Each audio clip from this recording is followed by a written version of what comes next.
ওয়েলকামে। তবে একটা জিনিস জানার আছে, ওই সমস্ত এলাকায় ব্যাঙ্গালোর, চেন্নাই, হায়দ্রাবাদ এই যে বিপ্লবটা হতো, ইউ উইল সি ছোট ছোট কোম্পানিগুলো সেখানকার ছেলেমেয়েরা যারা স্টার্ট আপ কোম্পানি করতে চায় তাদেরকে সুযোগ দেওয়া হয়েছে। আমাদের রাজ্যের অনেক ছেলেমেয়ে, even some of my classmates যারা একসঙ্গে আমরা ইঞ্জিনিয়ারিং করেছি, they have their companies in US, German, Austria, বিভিন্ন দেশে এরা কোম্পানির মালিক হয়ে বসে আছে এই রাজ্যের।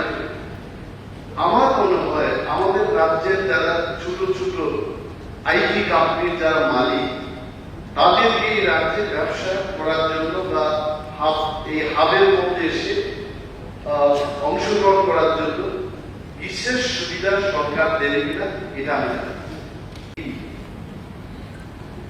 Why I brought this question? যে এই যে আইনগুলো হওয়ার পর আগে সবাই বিক্রি করতে পারে। If I have small area, আমার জায়গায় যদি বালু থাকে, আই ক্যান সেল। এই ডিএনসিআর হওয়ার পর নাও বালু বিক্রি করতে পারবে শুধু এক শ্রেণীর মানুষ যারা লাইসেন্স দেবে। এর মাননীয় মুখ্যমন্ত্রীর নজরে আনার জন্য আমি বলছি, যারা এই সেলফ মাইনিং লাইসেন্স নেবে তাদের প্রজেক্ট তৈরি করে লাইসেন্সের জন্য আবেদন করতে হয়।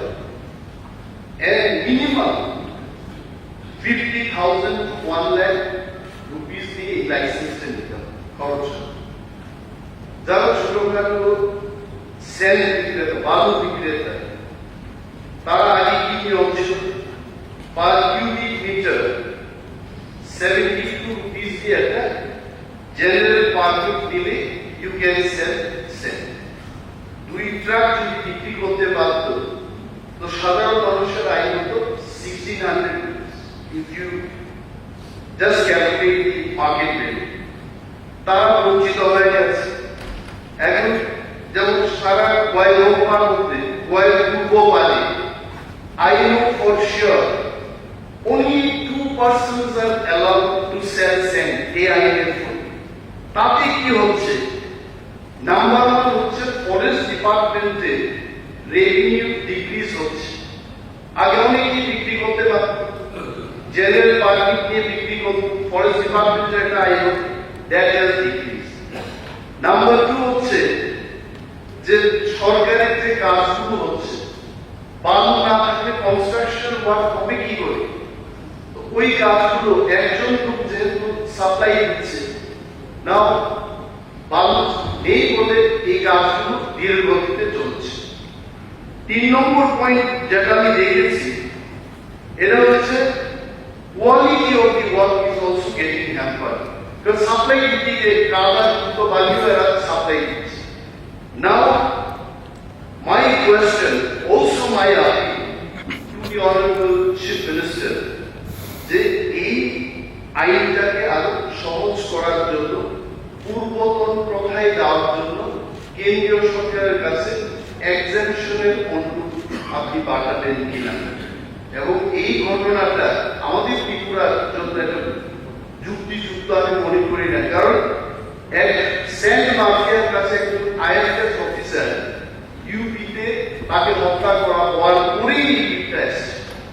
যেহেতু আমাদের এখানে এই ধরনের সেল মাফিয়া আইএফএস অফিসারদের করবে, যাতে করে সবাই বালু বিক্রি করতে পারে, সরকারের কাজ দ্রুত গতিতে চলে, তার সাথে একটা এক্সামশন আমাদের রাজ্যের জন্য নেওয়া হবে। Thank you. অর্জন করতে পারব এই বিশ্বাসে এক মহিলাকে, যার নাম শান্তি সাউ, 64 বছরের মহিলা, বাড়ি হুগলি জেলার কাকিপাড়ায়, আসামে এনে কামাখ্যায় বলি দেওয়া হয়েছে। এটাকে বলেছে আসামের একজন পুলিশের অফিসার, পুলিশ কমিশনার দিগন্ত বরা এপ্রিল মাসে এই কথা বলেছে।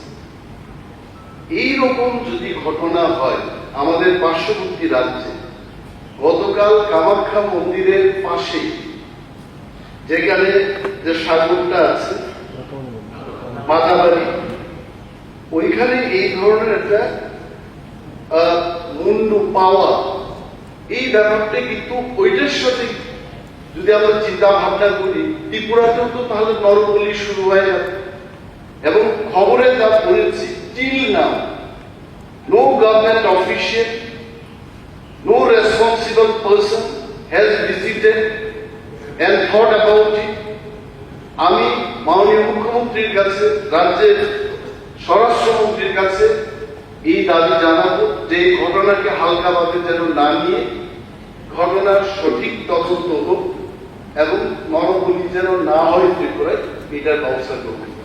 রেফারেন্স এবং কলিং অ্যাটেনশন সরকার সরকারকে জিজ্ঞেস করছে, you only take decision, don't mind.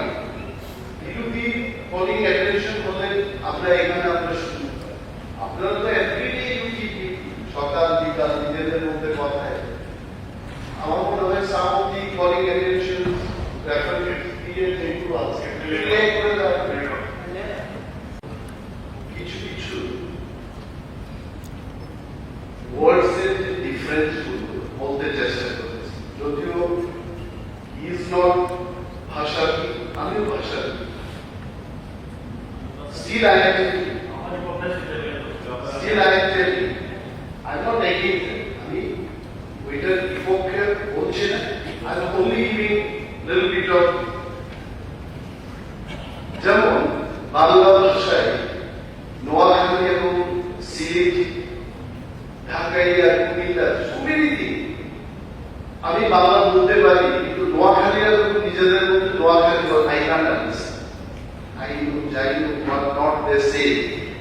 এবং একদিন আমরা কলকাতায় ইকো পার্কে এখানে আমার সহপাঠীদের সাথে যখন কথা বলছিলাম, একজন সেখানকার ভদ্র মহিলা আমাদেরকে এসে বলছে, আপনারা কি বাংলাদেশ থেকে আইছেন? আমরা ত্রিপুরার লোক, যেভাবে কথা বলি ওই ভদ্র মহিলার মনে হলো আমরা বাংলাদেশ থেকে আসি। আসলে প্রমুখ বাবু যেটা বলেছেন, ডিফারেন্স টুকটাক এখানে সেখানে আছে, এবং এটাও সত্য জমাতিয়া দেববর্মা এর মধ্যেও একটা ডিফারেন্স আছে, ত্রিপুরা জমাতিয়া বা এই ককবরক স্পিকিং এর মধ্যে অনেক ডিফারেন্স আছে।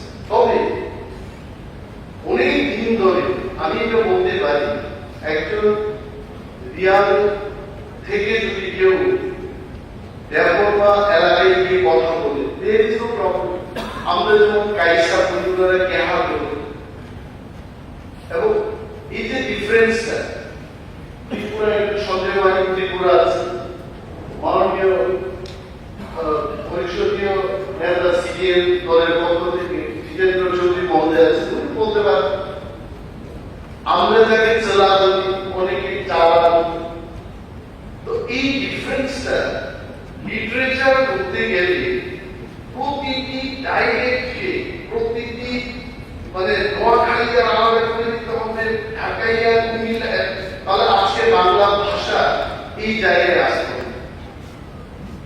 তো মাই পয়েন্ট ইজ, আমি এটার বিরুদ্ধে করছি, সরকার যদি পারে যে ত্রিপুরাতে আলাদা kokborok 1979 থেকে লড়াই করতে করতে আজও লড়াই হচ্ছে, 67 থেকে এটার দাবি উঠেছে, 79 এটা স্বীকৃতি পেয়েছে, still we are trying to go in a particular place যেখানটায় আমরা এই যে নয়টা কমিউনিটির কথা, সাবট্রাইবের কথা বা ট্রাইবের কথা মাননীয় মুখ্যমন্ত্রী বলেছেন, ওই জায়গায় কিন্তু আমরা যেতে চেষ্টা করছি।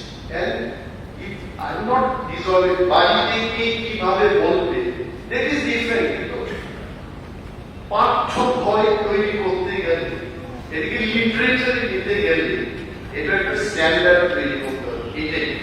বাকি ডিফারেন্সটা আছে।